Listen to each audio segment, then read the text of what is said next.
What's up mga ka-Elfriends Coral, and for today's video nga pala mga ka-Elfriends Coral ay samahan ninyo ako sa journey ng panganganak ni Bong, itong ating isang inahing kambing dito sa Elfriends Coral Incorporated Goat Farm sa kanyang unang anak na si Eric.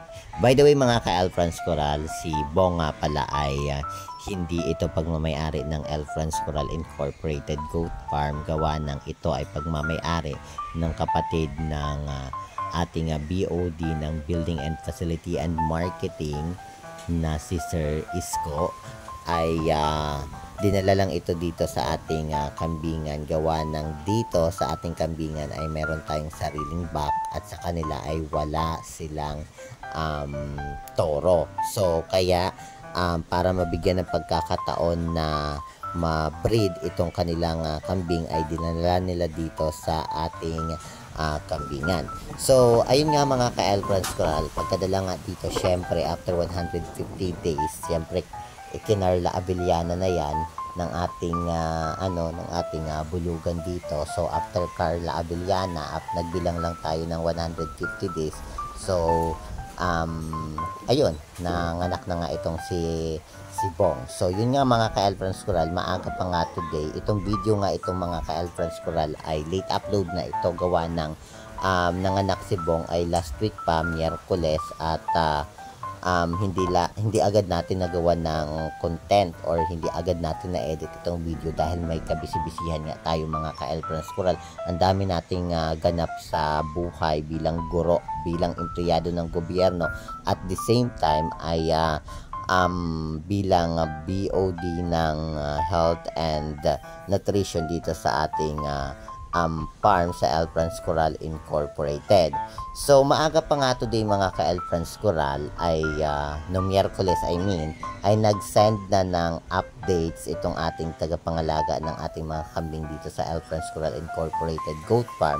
At the same time ay videos na din regarding dito sa panganganak ni Bong. So nag-send siya ng picture at sabi ko nga ay nice na nanganganak na nga si Bong, at the same time ay madadagdagan na rin itong ating mga kambing dito sa Elfriends Coral Incorporated Goat Farm.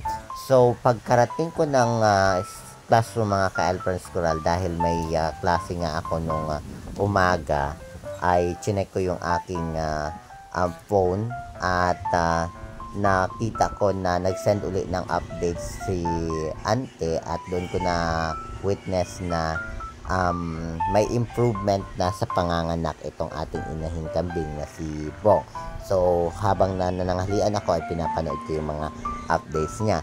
So bandang hapon na mga ka-Elfriends Coral, 2:00 ay katatapos ko lang din ng isa kong klase, bumalik na naman ako sa room dahil sa advisory class ko na ako magkaklase. So nakita ko na naman yung update na sabi nga ay ng ating tagapangalaga ay lumabas na itong dalawang paa ng ating kambing or ni Eric doon sa puwerta ng kanyang nanay. So sabi ko ay okay, kasi nga ay magiging normal ang panganganak ni Bong, at sabi ko ay maya-maya yan ay mailalabas na din yan bago lumubog ang araw. So yun nga lang mga ka-Elfriends Coral, 3:00 yun, last period ko, natapos na yung klase, nakita ko na naman yung bagong update ni Ante na sabi niya ay hindi pa daw lumalabas at maliit daw yung sipit-sipitan ng ating inahing kambing.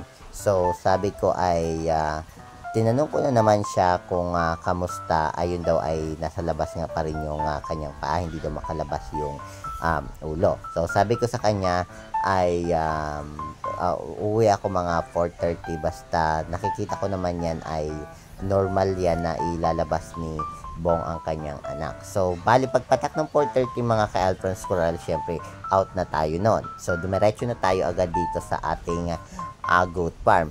At yung pagkarating ko nga dito mga ka-Elfriends Coral, sabi ko saan na yung ating kambing na nanganganak. So itinuro nga itong kambing natin na nanganganak. Sabi ko saan na yung paa ng kanyang anak na si Eric nga. Sabi niya ay ibinalik daw nila paloob ang ang paa, ang kambing. So matotal ay wala na nga. So nag-iiri-iri na nga itong ating inahing kambing. So chinek ko naman itong pagkarating ko dito nga chinek ko na ang puwerta kung ano na ang sitwasyon. So nakita ko na ulo na yung lumalaba. Una sa kuha na yung ulo, kaso hindi pa talaga totally lumalabas yung ulo niya. And then yung paa, hinanap ko yung paa ay medyo nasa ilalim na. Sabi ko ay dahil first parity nga ito mga ka-Elfrance Coral, sinasuggest nga ito ni Ante na turukan na lang nga daw ng pampahilab. So inignore ko yon, gawa ng first parity nga ito. So ang ginawa ko na lang mga ka-Elfrance Coral, dahil dito nga ito sa may bahay at nadadaanan nga ito ng tao, kasi nga may pagawa nga kami dito sa sa farm. So nilipat ko siya dito sa kabilang dako, gawa ng para hindi antala ang kanyang panganganak. So bale dinala ko siya dito sa kanilang bahay-bahay. So dalawa lang kami diyan mga ka-Elfrance Coral, at the same time ay medyo may ginagawa pa rin talaga akong report that time na kailangang tapusin. So nag-evaluate tayo ng modules. So binabantayan ko siya ngayon mga ka-Elfrance Coral sa kanyang panganganak. At ang kagandahan dito mga ka-Elfrance Coral, after kong ma-assess ay umiiri pa itong ating kambing o ating inahing kambing. Sabi ko ay it's nice. So ang sabi ko, hintayin ko na lang kung ano yung unang lalabas, kung ulo ba, dediretso ba yung ulo, or yung dalawa niyang paa sa unahan